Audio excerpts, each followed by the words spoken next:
ঈদের দিনে কিছু সুন্নাহ আছে। আল্লাহ রসুল সাল্লাল্লাহু আলাইহি সাল্লাম যে সুন্নাহগুলো আদায় করতেন, আল্লাহ রসুল সাল্লাল্লাহু আলাইহি সাল্লাম যে ঈদের দিন অন্যান্য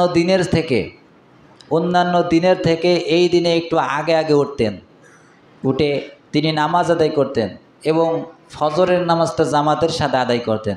অনেকে দেখবেন ঈদের দিন ফজরের নামাজটাও পড়তে পারে না, জামাতে তো দূরের কথা, ফজরের নামাজটাও পড়তে পারে না।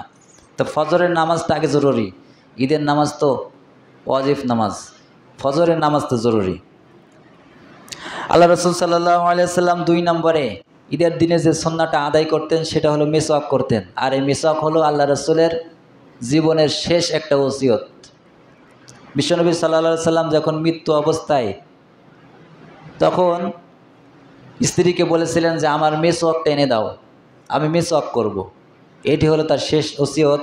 আরেকটি ওসিয়ত তিনি করেছিলেন, আর 2টি, সেটি হলো আস-সলাত ওয়া মা মালাকাত আইমানুকুম, ও আমার উম্মতেরা জীবনে চলে গেলেও কখনো তোমরা নামাজ ছেড়ে দিবা না। এই ওসিয়ত আল্লাহ রসুল সাল্লাল্লাহু আলাইহি সাল্লাম যখন মারা যাবেন, মৃত্যুর আগে এই ওসিয়ত তিনি করেছিলেন। 1 নম্বরে আস-সলাত, উম্মতেরা কখনো নামাজ ছেড়ে দিবা না, এই নামাজই হলো সফল কাম। 2 নম্বরে তোমার অধীনস্থে যারা কাজকর্ম করে, তোমার আন্ডারে থেকে যারা কাজকর্ম করে, তাদের উপরে কখনো তোমরা কি করবা না, কঠোরতা দেখাবা না, তাদের উপরে শক্ত হবা না, তাদেরকে খারাপ ভাষায় গালি দিবা না, তাদেরকে অন্যায় করবা না।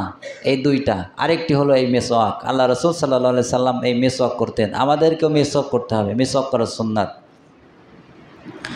আল্লাহ রসুল সাল্লাল্লাহু আলাইহি সাল্লাম 3 নম্বরে যে কাজটি করতেন তিনি হলেন গোসল করতেন। গোসল করা তো আমরা জানি, গোসলের ফরজ আছে 3টি।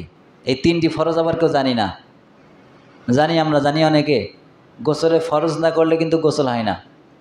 অনেকের শরীরে নাপাকি থাকি না। তো আমাদের এত বছর বিয়ে হয়েছে, আমরা এখনো গোসলের ফরজ জানি না। তাহলে পাক হলেন কবে? অনেকে জানি না। গোসলের ফরজ জানবেন, স্ত্রী সহবাস করার পরে গোসলের ফরজ যদি না করেন, তো আপনি যদি সারাদিনও গোসল করেন, আপনি কি পাক হবেন? এটা তো আমাদের জানা দরকার। বয়স হয়ে গেল, মুরব্বী হয়ে গেলাম, এখনো গোসলের ফরজ জানলাম না, তাহলে হলো? গোসলের ফরজ হলো 3টি। 1 নম্বরে কুলি করা, সেটি হলো গড়গড়া সহকারে, তবে রোজা রাখা অবস্থায় না। 2 নম্বরে নাকের নরম স্থান পর্যন্ত পানি পৌঁছে দিতে হবে।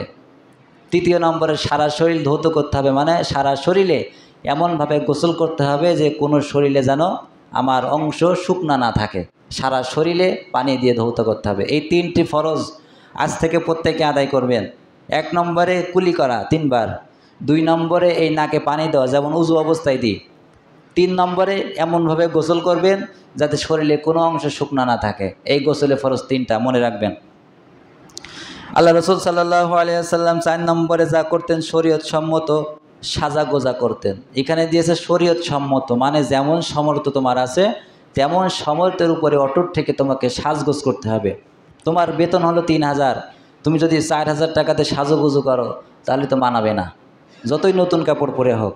কিন্তু যেমন আমার ইনকাম, সেই ইনকামের পরে ভার করে আমাকে সাজাগোজা করতে হবে। তারপরে আল্লাহ রসুল সাল্লাল্লাহু আলাইহি সাল্লাম কী করতেন? সামর্থ্য অনুসারে উত্তম পোশাক পরতেন। সামর্থ্য যা আছে, নতুন কাপড় পরতে হবে, জামা কাপড় কিনতে হবে, পাঞ্জাবি বানাতে হবে, এমনটা না। যেটা আছে সেটা পরিষ্কার করে আয়রন করে উত্তম পোশাক তিনি পরতেন।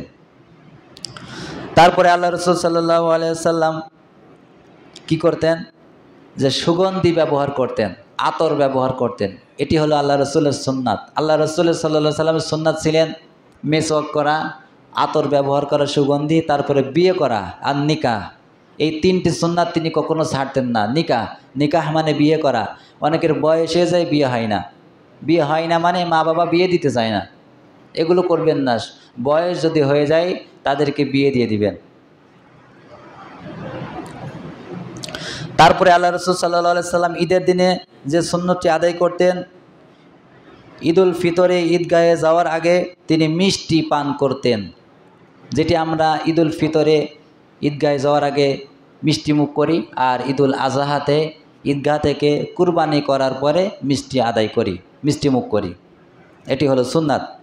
তারপরে 8 নম্বরে আল্লাহ রসুল সাল্লাল্লাহু আলাইহি সাল্লাম সকাল সকালে ঈদগাহে যাওয়ার জন্য আদেশ করেছেন। আমরা আছি দেখবেন অনেকে ঈদের নামাজ যখন শুরু হয় তখন এসে দৌড়ায়। এটা নিজের চোখে দেখা, তো এই জন্য বলছি, বাস্তব বাস্তব আপনারাই ভালো জানেন। যখন সালাত শুরু হয় তখন অনেকে এসে দৌড়ায়।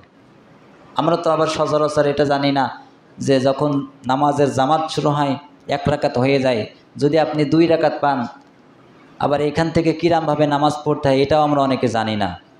আমাদের জান্নের খুব অভাব আছে। এজন্য ঈদের দিন সকাল সকালে ঈদগাহে আসার জন্য আল্লাহ রসুল সাল্লাল্লাহু আলাইহি সাল্লাম আদেশ করেছেন। তারপরে 9 নম্বরে ঈদুল ফিতরে ঈদগাহে যাওয়ার পূর্বে সাদগাতুল ফিতরা আদায় করে দিতে হবে।